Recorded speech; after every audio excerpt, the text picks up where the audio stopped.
en una situación de deterioro de la institucionalidad, de deterioro de la moral, de deterioro del conversar tan grande, existen experiencias que hay que fortalecerlas. En el Perú tenemos, son clubes electorales, vientres de alquiler y organizaciones criminales. Franquicias.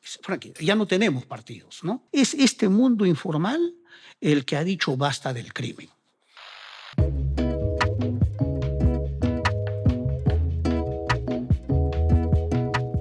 Esta mañana nos acompaña Rudecindo Vega. Rudy, ¿cómo estás? No sé, será un gusto estar en tu programa, sinceramente un gusto. Gracias por aceptar nuestra invitación.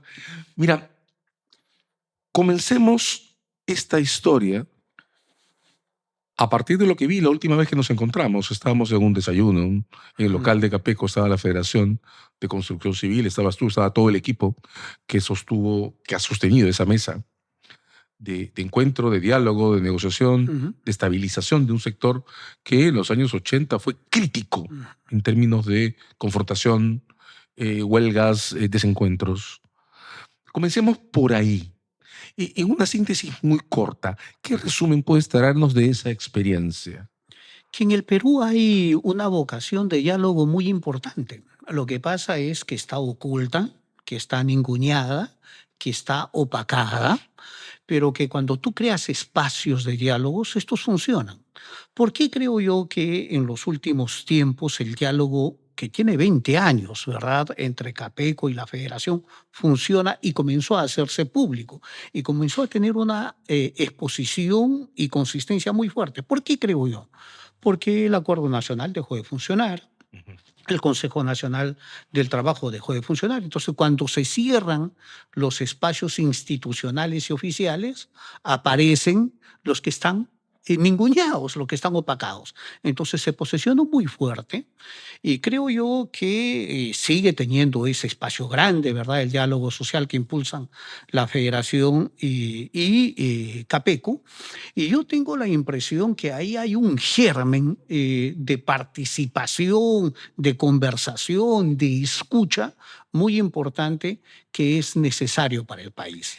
Eso me parece impresionante. Son 20 años, 20 años. En los que los dos colectivos, Federación y empresarios, han hecho algo que usualmente asumimos se ha dejado de hacer o no se hace en el país. ¿Por qué hemos sabido tan poco del enorme éxito que ha tenido en este espacio sentarse y negociar? Mira, yo siempre me preguntaba eso, ¿por qué con tantos años de experiencia no es conocido, siendo tan exitoso? Entonces llegué a dos conclusiones. La primera conclusión que llegué es que los empresarios, por un lado, se morían de miedo de recoger esta experiencia exitosa por temor a la negociación colectiva por rama, porque es el único sector que tiene negociación colectiva por rama. Entonces, los empresarios no querían y no quieren reconocer que esa es una herramienta clave, pero es lo que te permite funcionar. Esa creo que es una de las razones por las cuales en el mundo empresarial no se ha querido tocar. Y luego en el mundo sindical, sabiendo que esa era la herramienta más importante, lo que no querían era aceptar que los trabajadores pueden ponerse de acuerdo directamente con los empresarios. ¿Encuentras que hay una especie de contenido desmovilizador o algo parecido en la experiencia? Y muy ideologizado. Entonces la gente miraba la negociación colectiva más como un instrumento ideologizado que como un instrumento de desarrollo económico, productivo, laboral del país.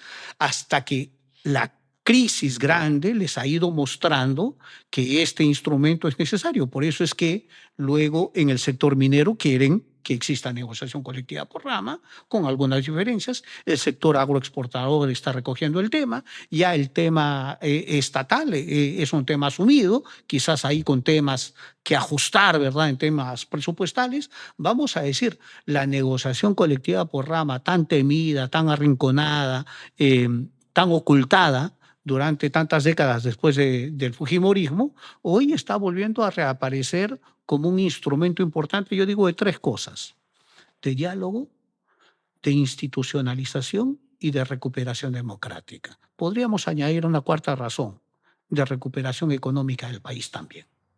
Y te agrego una quinta, de pacificación. Sí, Porque de claro. varias Sí, maneras, sí. esta mesa de ustedes durante 20 años ha sacado a la escena una conflictividad que llegó a ponerse violenta por falta de encuentro entre trabajadores y empresarios en los 80, 90. Claro, y ahí hay mucha experiencia y mucha voluntad de los dirigentes de la federación, ¿verdad? Yo siempre digo, hay dos personas que yo siempre tengo que reconocer desde la federación. A Mario Guamán, quizás en la figura de Mario Guamán nos quedamos con el hombre de lucha, de contestatario, de protesta, de confrontación directa, ¿no? Pero el diálogo social instalado en construcción civil se lo debemos a Mario Ay, Guamán. Él ha sido el puntal de la negociación colectiva y de mantener 12 años de diálogo continuo. Él directamente, ¿no? Y luego, felizmente, en ese proceso, quien se formó fue su sucesor, que es Lucho Villanueva, que le ha dado continuidad, le ha dado consistencia y le ha dado otro enfoque ya con sus características. Entonces, vamos a decir, hay dos dirigentes de la federación expertos en este tema que pusieron, y luego los directivos de Capeco, obviamente, los directivos de Capeco asumieron esta negociación colectiva, la aceptaron, la fortalecieron y hoy tenemos, fíjate, negociación colectiva para pliego. Pero hay una agenda común del sector construcción hecha por Capeco y la Federación. Hay un pacto social por el país en donde ya hay una visión política, una visión nacional entre la Federación y Capeco. Eso no hay en ningún sector.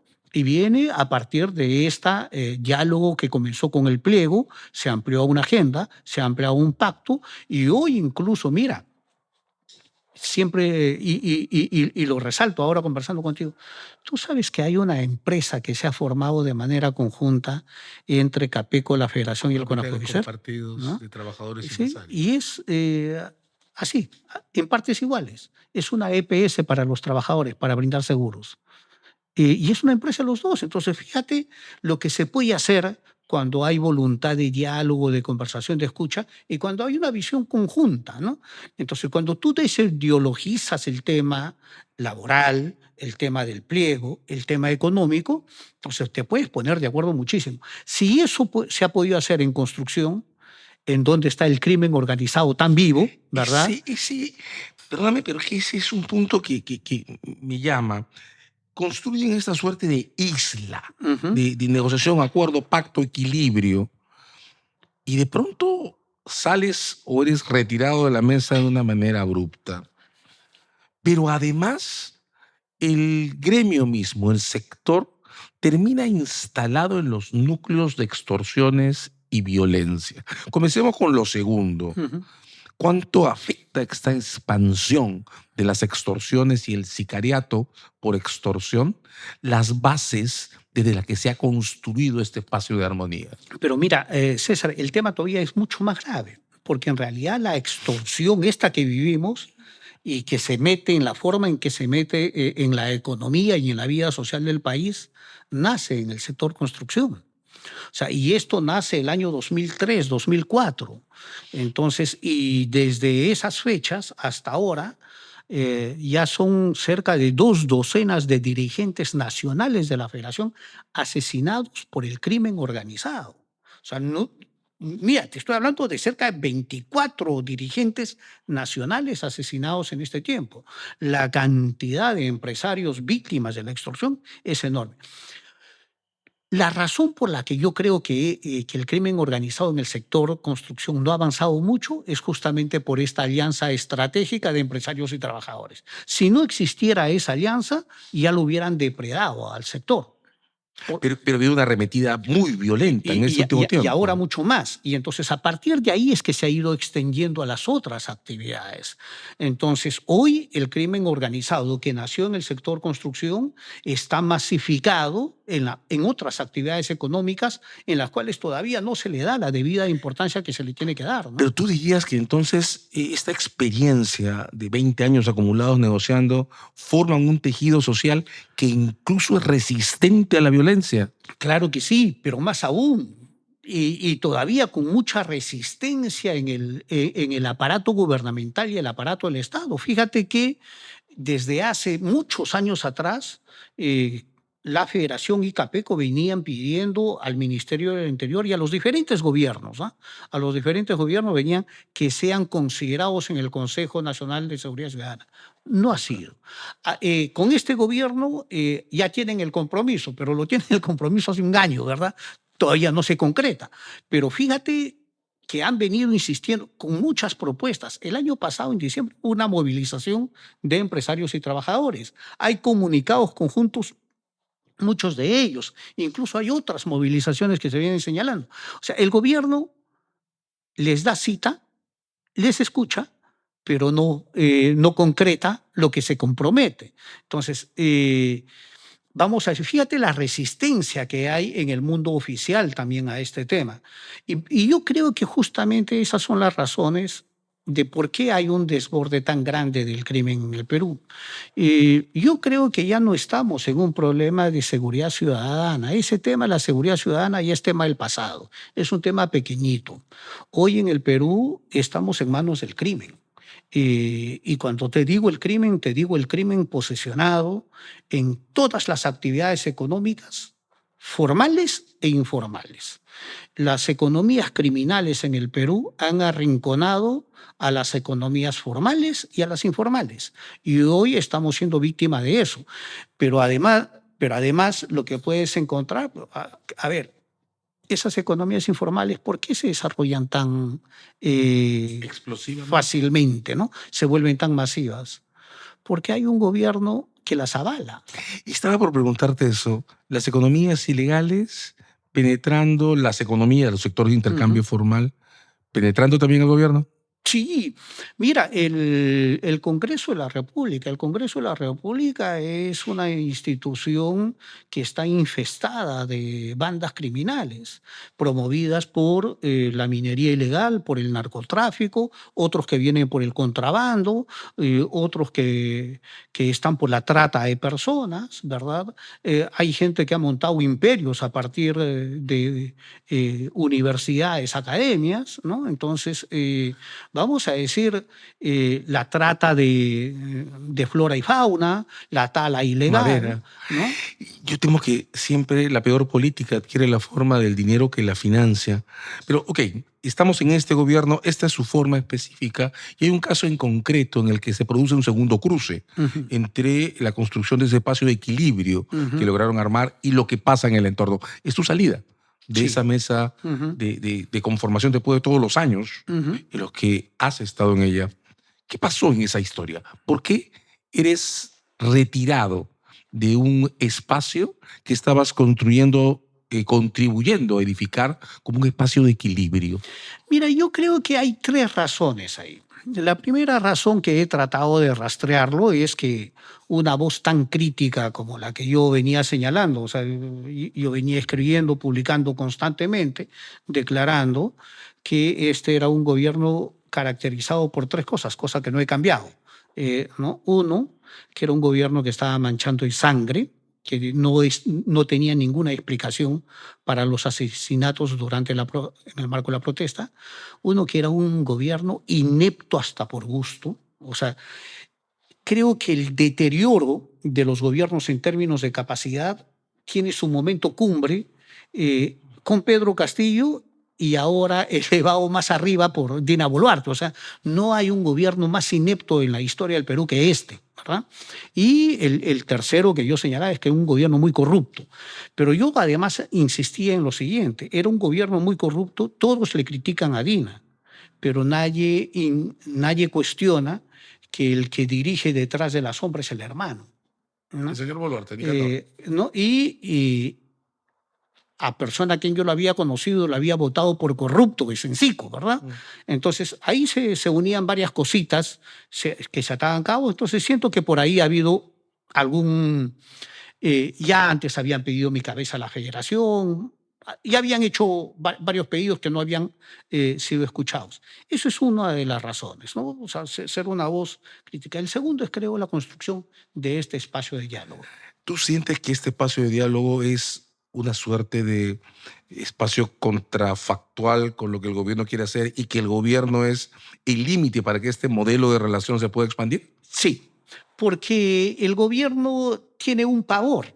el Congreso tiene también un pavor, que es que estos espacios de diálogo comiencen a funcionar en la forma que este ya estaba funcionando y ellos no participan ni tienen el control.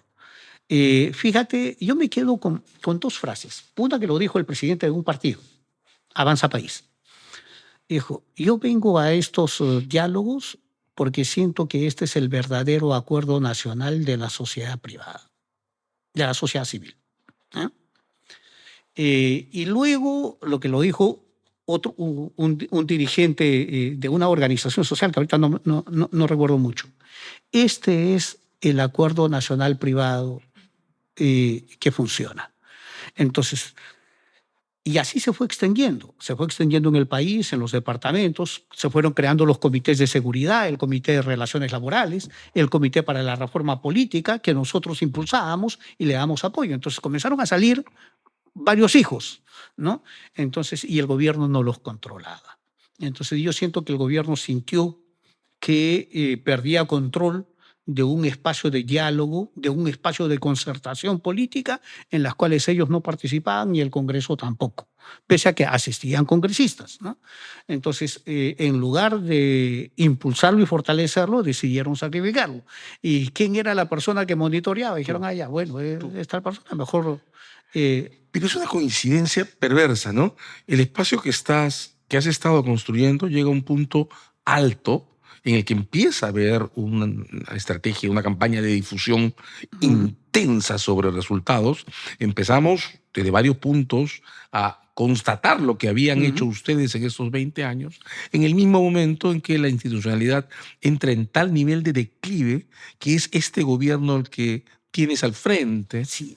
Y mira, hay un tema bien, agradeciendo el enfoque que estás planteando. Tú sabes que en esta experiencia de diálogo que se fue consolidando tan fuerte, a mí me permitió conocer poco más de una docena de experiencias de diálogo en el país y que comenzamos a articularlas y que comenzamos a conversarlas. Por ejemplo, experiencias conocidas como la de Coalición Ciudadana, como la de Plataforma Democrática impulsada por la coordinadora, ¿no? Pero hay una de Perú Conversa impulsada por Idea Internacional, replicada en casi todos los departamentos del país. Pero si tú, además de eso, tú puedes juntar otras experiencias como la de Prodiálogo, está lo de ahora que está impulsando y naciendo con mucha importancia en el sector de educación entre la Rama y el SUTEP. ¿Agregarías a las mancomunidades? Sí, sí. Y entonces, fíjate que hay varias experiencias y que es necesario escalarlas y nuclearlas, ¿no? Yo estaba en ese sueño. Incluso ya lo habíamos planteado al anterior representante de Naciones Unidas en el Perú, de que hiciéramos una gran plataforma de las mesas de diálogo para escalarla y darle un grado de articulación y que no estemos todos sueltos, ¿no? Y que Naciones Unidas podía ser esa plataforma que nos ayude a fortalecerlo. Pero están ahí. O sea, lo que quiero decirte es que en una situación de deterioro de la institucionalidad, de deterioro de la moral, de deterioro del conversar tan grande, existen experiencias que hay que fortalecerlas. ¿Y cómo superamos el desencuentro? Esta última escena en el paro de transportes ha puesto, por ejemplo, en evidencia el modo en que se ha quebrado uno de los pocos espacios de relación, no voy a decir representación, pero relación entre un sector de la sociedad, el gremio de transportes, y determinadas comunidades políticas como las que derivan de lo que fue antes Solidaridad.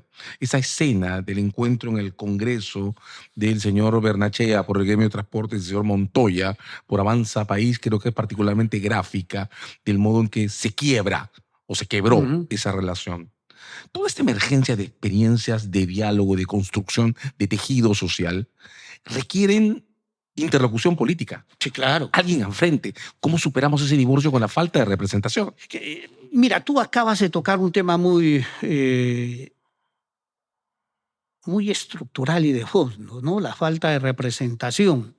Y yo te diría que cuando hay falta de representación, ¿por qué ocurre eso?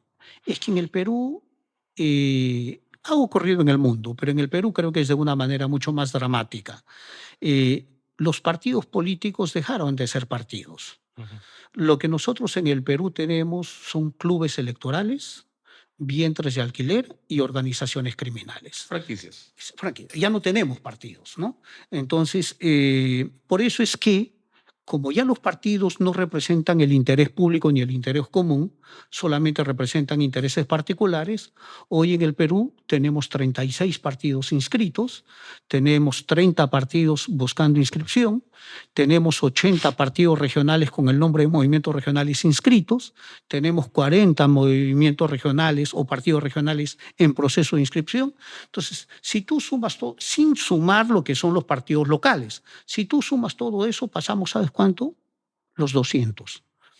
Con 200 partidos políticos locales, regionales, nacionales, con seguridad el Perú tiene el récord Guinness de partidos políticos en el mundo. Digamos, ese número de organizaciones muestra que no hay espacio de representación. Es una individualización claro, de la acción política. Sí, y es una pulverización de la política. Pulverización. ¿No? Entonces, porque ya fragmentación no es, ya ¿verdad? no es, pues. Entonces, al estar en un escenario de ese tipo, ¿quiénes te representan? En el Congreso los congresistas se representan a sí mismos, en el Ejecutivo se representan a sí mismos, en los gobiernos regionales y municipales se representan a sí mismos. Hoy tenemos autoridades que llegan para gobernar para su bienestar. Por eso que cuando aprueban las leyes en la forma como esta ley del crimen organizado, y tú eres un especialista en eso, es una ley hecha para los congresistas y las autoridades que están en el gobierno. Y que sin embargo ha tenido esta semana una derrota concluyente. Claro, pero porque la sociedad ha impuesto algo parecido a una derogación. Claro que sí. Y fíjate, ¿y cuál sociedad es la que se ha impuesto? Y ahí también hay que darle un valor. ¿Es el mundo formal, de la economía formal? No. Es el mundo informal.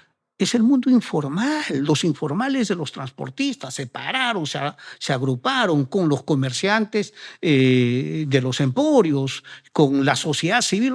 O sea, es este mundo informal el que ha dicho basta del crimen.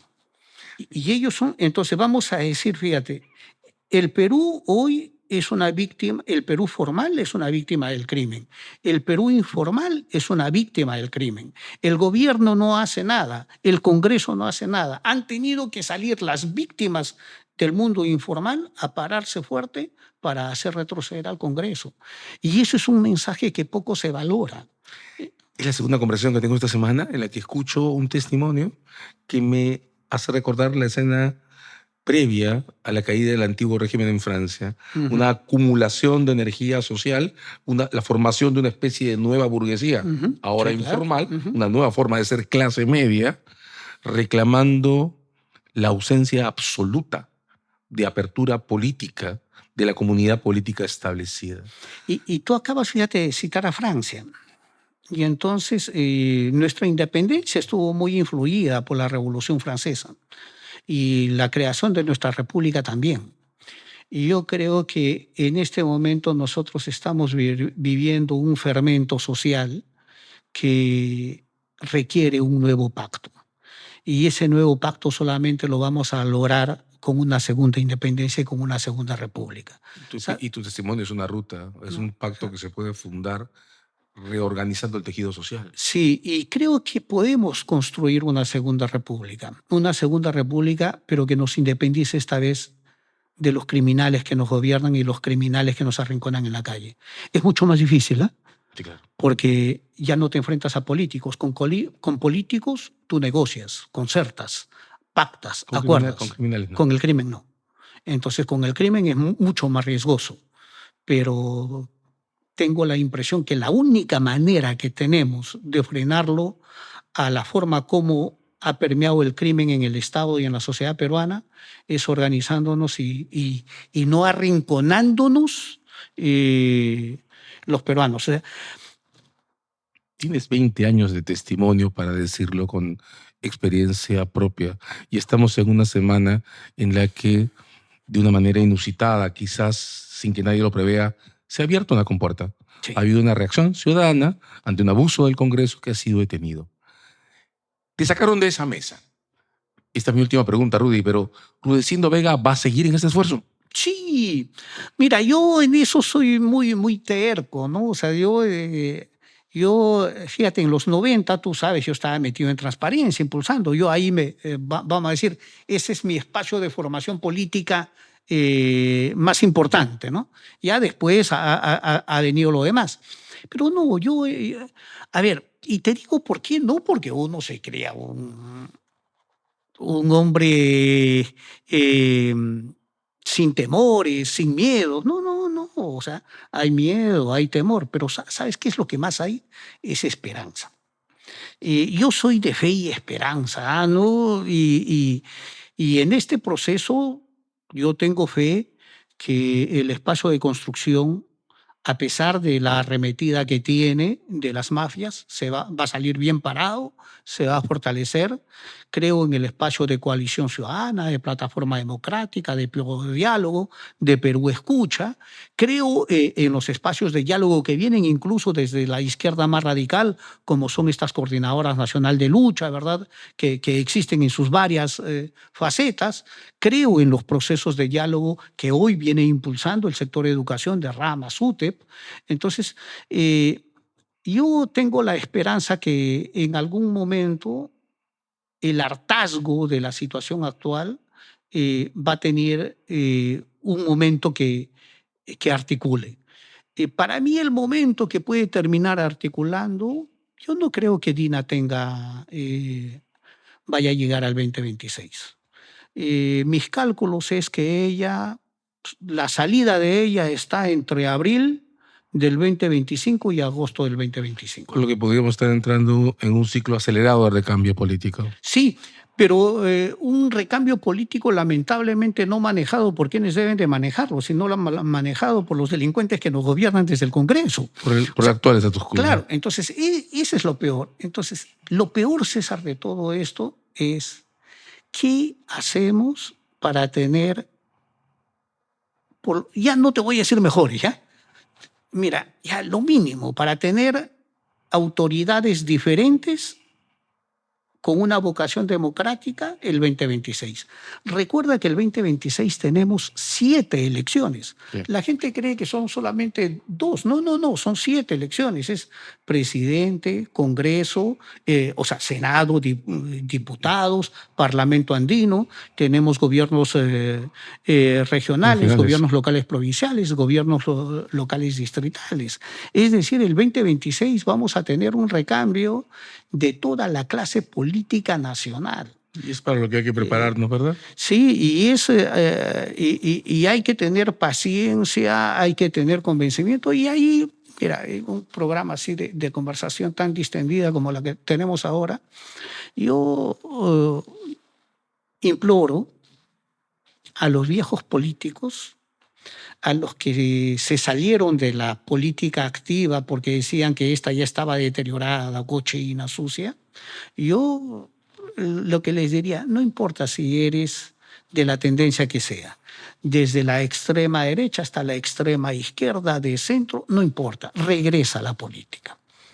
Necesitamos políticos con vocación democrática que se hagan cargo de esta porquería que hoy hemos dejado que se consolide. Eso le diría a los políticos, pero a los ciudadanos comunes y corrientes, a aquellos que dicen que yo no me meto en la política porque la política es sucia, porque ahí me quemo, entonces decía, mira, a consecuencia de que tú no quieres participar, tenemos lo que tenemos, entonces también métete. La abstención no ayuda. Claro, ¿no? Entonces también métete. Entonces, yo creo que ese es el trabajo que tenemos que hacer. Convencer a los políticos que salieron, a los ciudadanos que no quisieron meterse a la política, que nos metamos, porque en nuestras manos está que pudiéramos recuperar el país, ya no solamente para nuestros hijos, sino para la supervivencia de nosotros mismos. En medio de esta crisis, recomponer el tejido social, retomar la política, el llamado de Rudecindo Vega. Rudy, muchas gracias por este espacio. No, a ti, César Gran. Un abrazo.